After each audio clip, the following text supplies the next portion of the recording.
Siyanibingelela ke emakhosini amakhulu, sibingelela indlondlo zonke, sibingelela inyanga abathandazi, sibingelela kubafundisi umphakathi wonke wemabalabala TV, sibingelele bonke abalaleli lapho bekhona emagumbini amanomhlaba. Uyena umkhulu makhusela lo ishoba lezitha ke inyanga ke nomthandazo khona ke sigodlweni sengwemabalabala osephayindane endaweni yaseThekwini emakhosini amakhulu.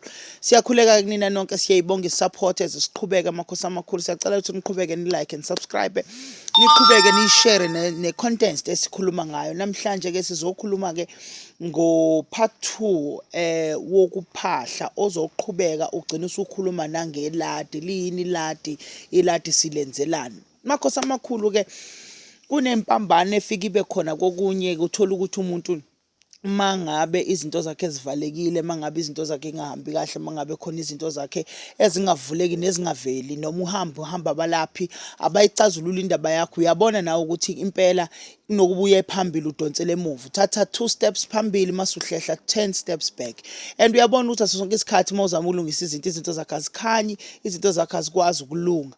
Namhlanje ke ngizosho ukuthi ukuphahla iyona ndlela yokwazi ukukhuluma namathongo wakho, akuvulele isimo sempilo yakho, akuvulele indlela ofanele ngabe wenza ngazi izinto. Noma kuthiwa unomsamo obhedana, noma kuthiwa unengcindezi ekhaya, namhlanje kuzokwazisa ukuthi hamba uyophahla manje. Thatha ikhandlela lakho, thatha amakhandlela akho eliyelo neliblue, shisa impepho, uthela isinemfu phansi, ukhulume nogogo, ukhulume nomkhulu, ukhulume nedlozi lako malume, ukhulume nedlozi lako baba, uyizicelele njengomntwana, njengomzukulu. Uvuke ngo-12 ebusuku, ukhanyisela amakhandla, ukhanyisele izibani, ushisele impepho, uvuvuzele isinefu phansi, ukhulume nogogo bakho, ukhulume nomkhulu bakho, bake bakuvuleleke inhlanhla. Ngemva kwalokho uyashiya evutha ngo-12 ebusuku, mase ucupha iwashi, uvuke ngo-4 o'clock ekuseni, ubeke usuyawacisha ke lamakhandlela, ubonge konke abakuvezele kona usasemathongweni, usalele. Amathongo azikhulumele wona, idlozi lizikhulumele lona, isithunywa siyikhulumele sona, kuphakame konke kube kuhle phezu kwempilo yakho, ukhuluma inhliziyo yakho njengoba injalo. Nawu ke hlobo zethu ke ngani zakwethu, ngifuna nje ukunitshena into eyisimanga. Angeke ngizwe abantu bethi mkhulu ngifuna umsebenzi, mkhulu ngicabanga ngiyocela emsamo, mkhulu ngizothatha inkukhwana ngihambe ngiyocela. I-wrong leyo nto uma uzoyenza ngaleyo ndlela. Inganza kwethu umsebenzi awucelwa kwithongo ngesilwane, umsebenzi awucelwa kwithongo ngeladi. Umsebenzi moya ucela kwithongo ufika uwena, ukhulume wena uqobo ukuthi nasi isimo sami la sikhona, anike niphenduke emathongo ningibheke, anike nibuye ezintabeni, nibuye emanzini, nibuye kuzo zonke indawo, nakho la ngikhona. Ngifisa ukuthi ninginikeze umsebenzi wakomlungu, ngikwazi nami ukukhulisa ikhaya, ngikwazi ukwandisa umndeni, ngikwazi ukwakha, ngakhela ubaba wami. Uzicelele, uzikhulumele.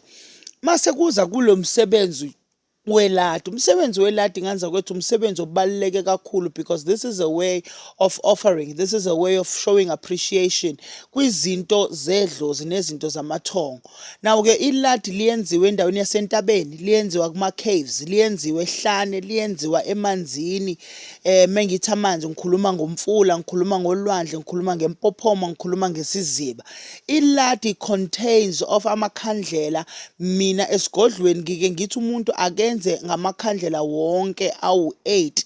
Mesikhuluma ngamakhandlela awu-8, sikhuluma ngekhandlela elimhlophe, sikhuluma ngekhandlela eliyelo, sikhuluma ngekhandlela eliblue, sikhuluma ngekhandlela elihlaza, sikhuluma ngekhandlela eli-purple, sikhuluma ngekhandlela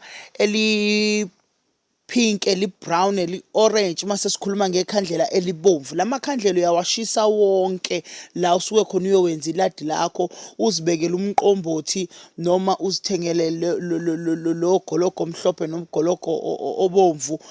Mase kubeka amafruit akho, mase ke ubeka ushise nenyama uyibeke lapho, kodwa ke sithi na icala uyibeke ihlaza, ilale overnight, uyishiselela amakhandlela ukuthi iladi lelo zolenzela ekhaya. Mase uyazicelela, uzikhulumele, ubonge konke okuhle asebekwenzele kona, because this offering, by the way, nganza kwethu awu-offerishi ungakatholi. Angiyiphinde leyo. Ubonga kanjani ungakatholi? Ubonga ngoba ubona idlozi likuvulela, ubonga ngoba ubona ukuthi idlozi lihambile nawe. Asingayithathi lento siyibuke from the western charismatic idea ethi umuntu ufanele eza azonikela ukuze athole. Edlozini idlozi alwadla amandla omuntu, idlozi lisebenzela umuntu ukuthi umuntu aphumelele. So-ke mawubuya uzowenza leli lati usuke uzobonga kuyidalwa zakini ukuthi zikugadile, ukuthi zikuprotectile, ukuthi zikunikezile lento asuke zikunikeze yona ngaleso sikhathi. Nganizakwethu ilada lenzelwa imoto. Imoto uyipaka egcekeni ikhothwe idlozi, awuyishiseli impepho ngoba uzoba nenkinga ukuthi leyo moto ayisakwazi ukudrive noma ngabe ubani, ngesimo sokuthi idlusa kusayona yasekhaya leyo moto, sekuyimoto yedlozi, sekuyimoto efanele idrive abantu abathile. Mengabe kuthiwa unikeza umngani wakho uthola ukuthi sebeyayiginqa ngoba banalento yokuthi le moto akusiyona yanombani, le moto isiyacelwa noma usuyidayisa ifike ibe nenkinga phambili ngoba abanikazi bayo bayayifuna ekhaya. Nganizakwethu iladi mawulenza ulenzela ekutheni ukwazi ukuqaqa izinto uzobonga. Mawuya emfuleni uphatha amakhandlela akho awu4, uphatha ikhandlela elimhlophe, ukhatha ikhandlela eliyellow, uphatha ikhandlela eliblue, uphatha ikhandlela elibomvu, uphatha ugologo wakho, uphathe izinto zakho zamafruthi, oswidi, imali emhlophe. Mase ufika wenza leli ladi, uthele nedrink, uthele phansi, ufake impuphu yasekhaya, ubonge edlozini, ubonge kuyithunywa zakini, ubonge kuyidalwa zonke zasemanzini. Emveni kwalokho kuba usukhala amanzi okade ubonga ngawo uphinde ekhaya okuzobe sekuba ichibo ogeza ngalo. Leyo method iyafana olwandle, iyafana emfuleni, iyafana empophomeni.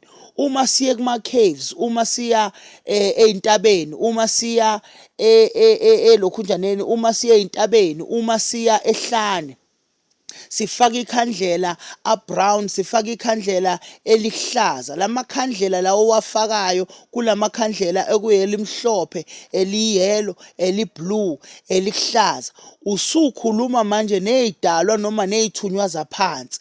Emveni kwalokho mase uphatha imbewu okowobhontshisi, irayisi eli-brown, whatever nje imbewu ekhona, uhambe uyonikela, unikelele unomkhubulwane, unikelele iy'nzunza zasemanzini, unikelele iy'nzuza zaphansi.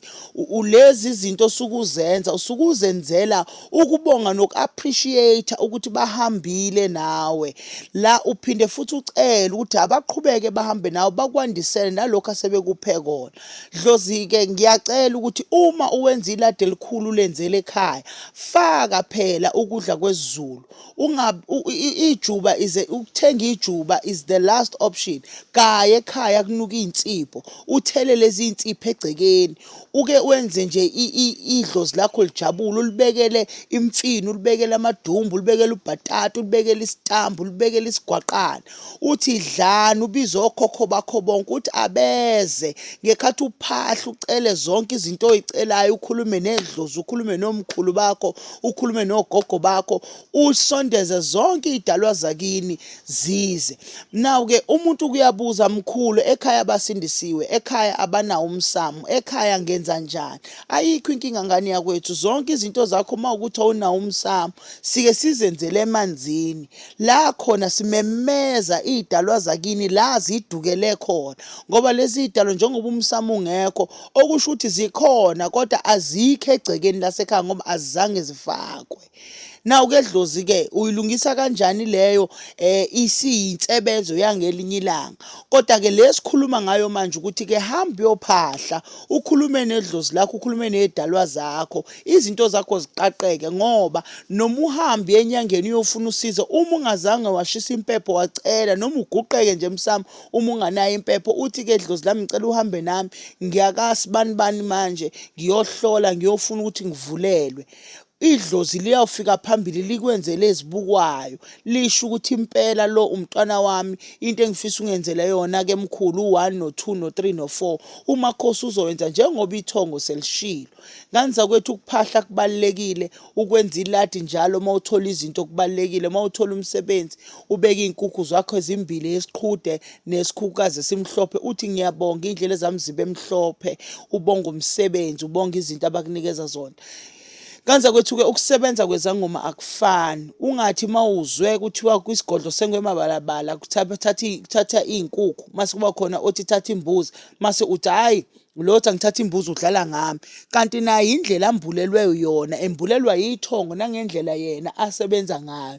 Seke ngenza kwethu asiwenzi lamavidiyo ukuze sishayane, kodwa lamavidiyo siwenzela ukuthi kuye kucace endleleni yomuntu oxakekile ngaleso sikhathi asuke exakeke ngaso. uNkulunkulu anibusise, ithongo lenibathe nedlozi lihambe nani.